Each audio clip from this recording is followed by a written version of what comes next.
따라 걷다입니다. 오늘은 푸른 초장교회에서 호세아서 6장을 통해 말씀하고 계십니다.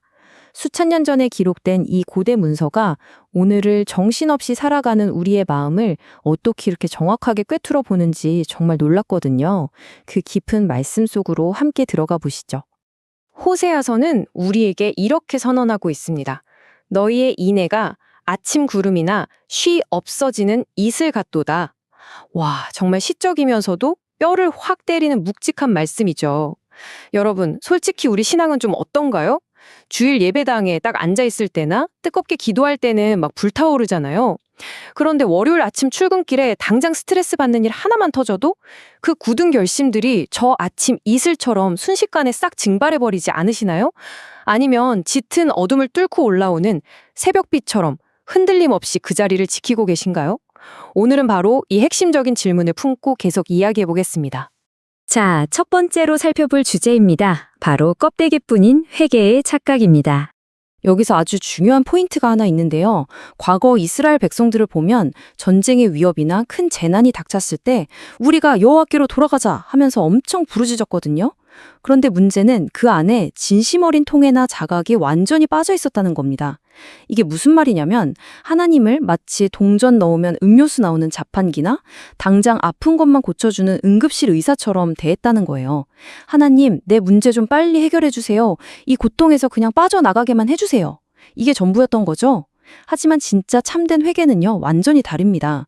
하나님이 내 문제를 어떻게 해결해 주실까가 아니라 내가 하나님께 돌아가기 위해 내 마음과 삶의 방향을 어떻게 뜯어고쳐야 할까, 이걸 묻고 결단하는 거거든요. 두 번째로 아담의 배신, 우리의 거울에 대해 이야기해 보겠습니다. 도대체 이스라엘 백성들은 왜 이렇게 얄팍한 신앙에 갇혀 있었을까요?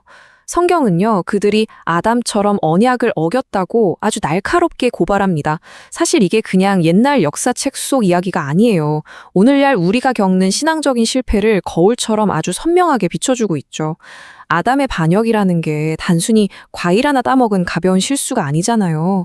하나님의 명령보다 내 뜻, 내 편의, 내 욕심을 더 위에 두었던 아주 근본적인 배신이었습니다. 지금 우리도 마찬가지예요. 신앙생활이 내게 어떤 희생이나 불편함을 요구할 때 그냥 슬쩍 내 뜻대로 살아간다면 그게 바로 현대판 아담의 언약 위반인 겁니다. 이렇게 내 욕망을 하나님의 뜻보다 앞세우게 되면 정말 참혹한 결과가 따라옵니다. 거룩한 피난처야 할 길르앗이 피비린내 나는 범죄자들의 소굴이 되어버렸고 심지어 백성들을 바른 길로 이끌어야 할 제사장들마저 길목에 숨어서 사람을 해치는 강도떼처럼 변해버렸거든요. 결국 나라 전체가 우상숭배랑 영적 음행으로 골마 터진 거죠. 아무리 겉으로 신앙의 이름으로 포장한다고 해도요, 내 욕망이 앞서기 시작하면 세상에서 가장 종교적인 사람조차 이렇게 철저하게 타락할 수 있다는 정말 무서운 경고입니다. 세 번째 포인트, 제사보다 참된 관계입니다. 앞에서 우리가 인간의 참혹한 부패를 마주했다면 이제는 하나님이 진짜로 원하시는 게 뭔지 방향을 틀어볼게요. 이 말씀이 오늘 메시지의 진짜 심장과도 같은 부분입니다. 나는 인애를 원하고 제사를 원하지 아니하며 번제보다 하나님을 아는 것을 원하노라. 정말 놀랍지 않습니까? 하나님은 영혼 없이 드려지는 웅장한 제사나 습관적으로 반복하는 화려한 종교의식을 오히려 거부하고 계세요. 하나님이 진짜로 원하시는 건 바로 깊은 관계 속에서 우러나오는 신실하고 충성스러운 사랑, 바로 그 헤세드입니다. 꼭 기억하셨으면 좋겠습니다. 참된 경건은요, 의식이 아니라 관계입니다. 우리가 주일마다 단 한 번도 안 빠지고 교회를 가고 봉사를 일주일 내내 꽉 채워서 한다고 쳐보죠. 그런데 그 안에 헤세드, 즉 하나님을 향한 진짜 변함없는 사랑과 행동이 빠져 있다면 그건 그냥 텅 빈 종교 생활에 불과한 겁니다. 하나님은 우리가 머리로 외우는 신학 지식을 원하시는 게 아니라 삶 속에서 매일 부딪히며 알아가는 인격적인 진짜 관계를 원하시는 거거든요.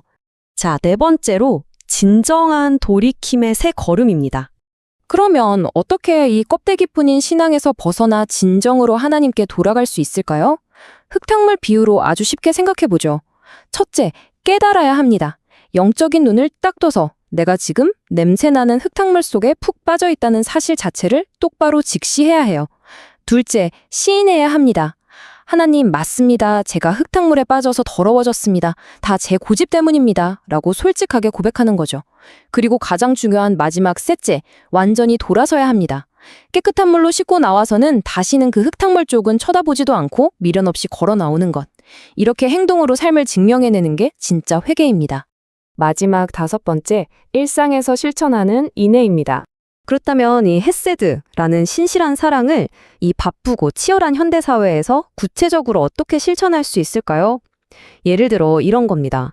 직장에서 아무도 모르게 살짝 부당한 이익을 챙길 수 있는 유혹의 순간이 왔을 때 내가 손해를 보더라도 끝까지 정직을 선택하는 거고요.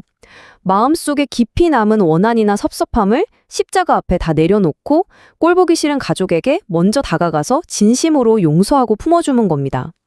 그리고 삶이 너무 평안하고 바쁘게 술술 잘 풀릴 때조차도 잊지 않고 조용히 무릎 꿇고 기도의 자리를 지켜내는 거죠. 이런 구체적이고 일상적인 선택들이 쌓일 때 우리의 신앙이 그저 감정에 치우친 게 아니라 진짜 흔들림 없는 사랑이라는 걸 증명하게 되는 겁니다. 이제 영상을 마무리하면서 여러분 자신에게 조용히 한번 질문을 던져보셨으면 좋겠습니다. 내일 아침, 당신의 신앙은 이슬처럼 금방 사라지겠습니까? 아니면 흔들림 없는 새벽빛처럼 찬란하게 떠오르겠습니까? 해가 뜨면 허무하게 싹 말라버리는 그런 얄팍한 감정적인 신앙에서 이제는 벗어나시길 바랍니다. 매일매일 일상 속의 정직한 결단으로 어둠을 뚫고 오르는 새벽빛 같은 굳건한 인내를 선택하시기를 강력하게 도전합니다. 지금까지 말씀을 따라 걷다였습니다. 다음 시간에도 호세아서 7장을 이어서 살펴보도록 하겠습니다. 오늘도 말씀과 함께 평안한 하루 되시길 바랍니다. 말씀으로 우리를 새롭게 하사 푸른 초장으로